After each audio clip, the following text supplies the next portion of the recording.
fair to say, if you had to get into if you were in a street fight, would he be the one you would not want to be against?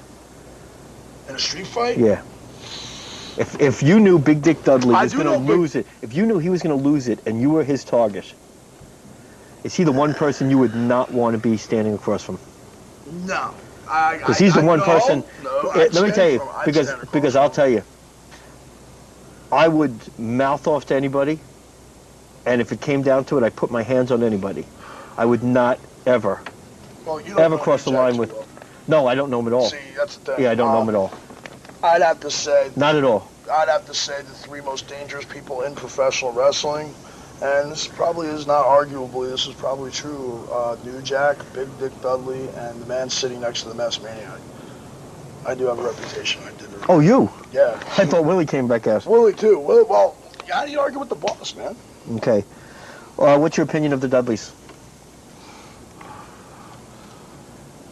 Good tag team, great gimmick. Bubba's improvement from the time he got in the ECW to the time he got in the ring with me, from the time that, because you gotta remember, the Dudleys, they weren't the Eliminators, that improved them a lot, but there was a lot of abuse given towards the Dudleys then in the schools. All right, well, right now you have Bubba Ray and Devon. Devon, right. And they're big WWF stars. Yeah.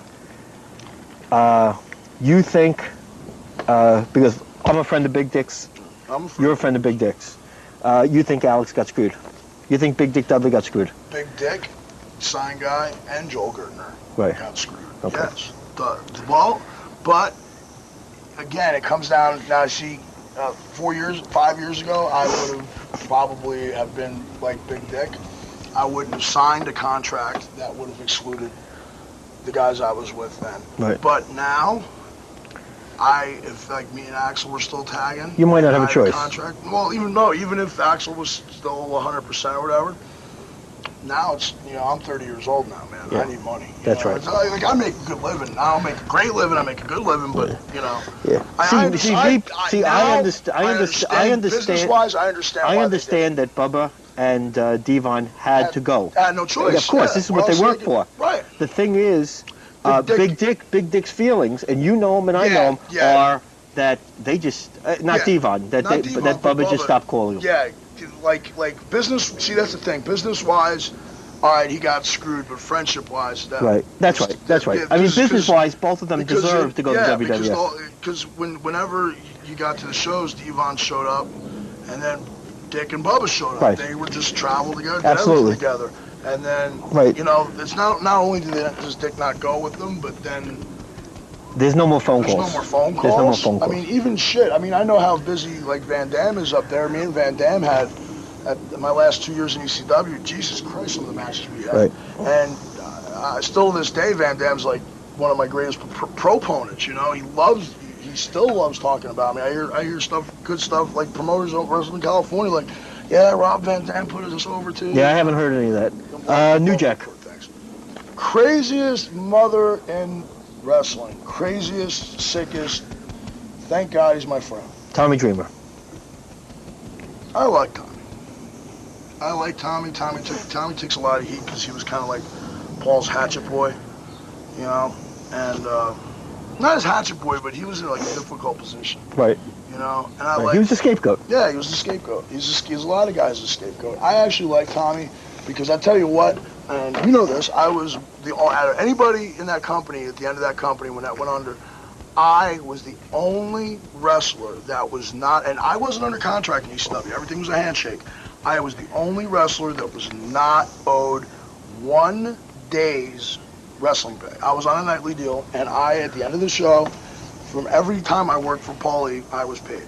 And the person that made sure that I was paid and I got my checks and that my checks were good was Tommy Dreamer. So I have nothing but good things, and I hope nothing but good things happen for Tommy. Raven got me my job in ECW, and he gave me the name. Actually, Raven came up with Balls Mahoney. Oh. But of course, it was in Raven's twisted mind. It wasn't Balls, let's let John be John and call him Balls Mahoney. It was, hey, let's make him a gay sadomasochistic biker named Balls Mahoney and make him look like the Village People guy. Is that how you started in ECW, as a gay biker?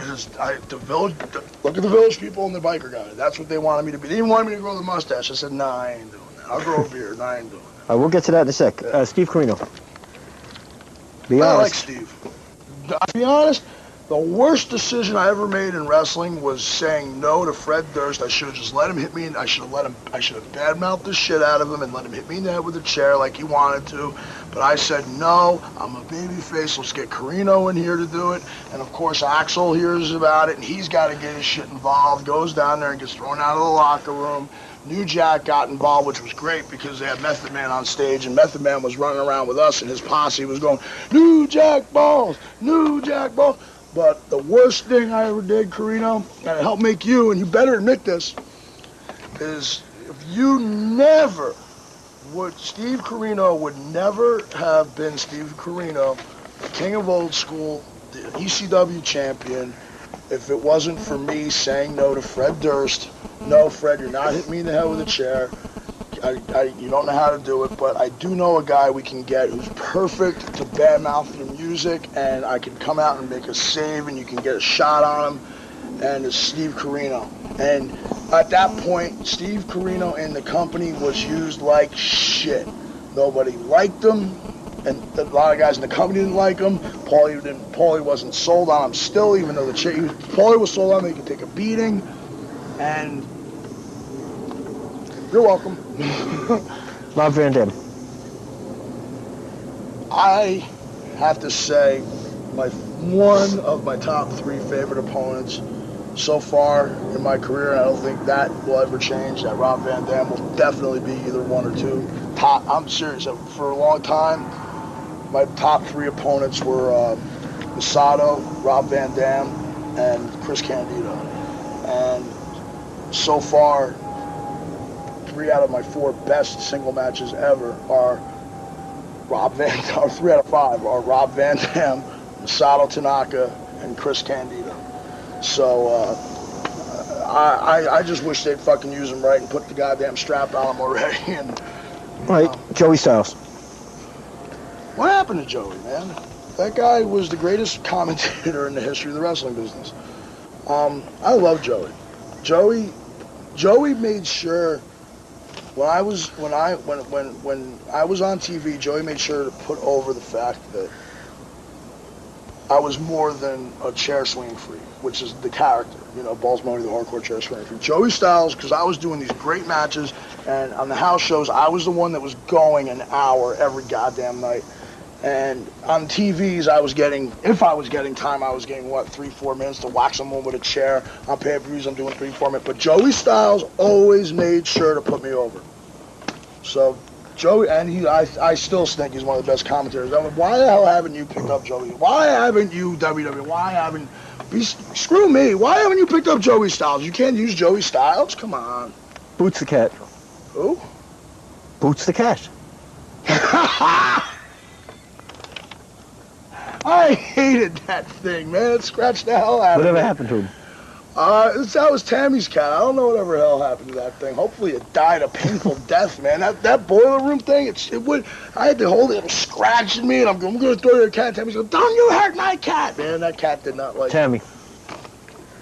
She's my sister. I love her. Okay. Unconditionally. I'll give you a couple more easy ones, then we'll get to some tough ones. Okay. Steve DeAngelis. I like Steve. How is he as a promoter? Because Steve promoted you on some shows. Yeah, I made good money on him. I can't complain. I mean, if Steve DeAngelis ran 20 times a year I could work for Steve DeAngelis and USA Pro Wrestling and be a happy man. Very good. Fat Frank in Jersey All Pro. Fat Frank, which one's that? The Bayonne. No, the one's in Bayonne. Yeah, I know Jersey All Pro, but I know the one I only talk to really is the Nun. Oh, yeah, I don't know him real well. I know Ray because I broke his nose. I don't really know Fat Frank. I only worked for Jersey All Pro twice, and the last time I worked for him, me and Axel against the Hit Squad, actually a good match. All right. Tell you what, unlike Donnie B, he fucking paid me, so. And what happened with Donnie? Donnie called me up, goes, look, I got a show in 3 weeks. Or 3 or 4 weeks. I'd like to use you. I heard you're off. Sure, okay. Yeah, all right, I'll promote you. I'll give you, like, 50, 75 bucks. I think you're going to do what? Well, it's only 20 minutes from your house. But you're going to do what? No, you're not. Kiss my ass. And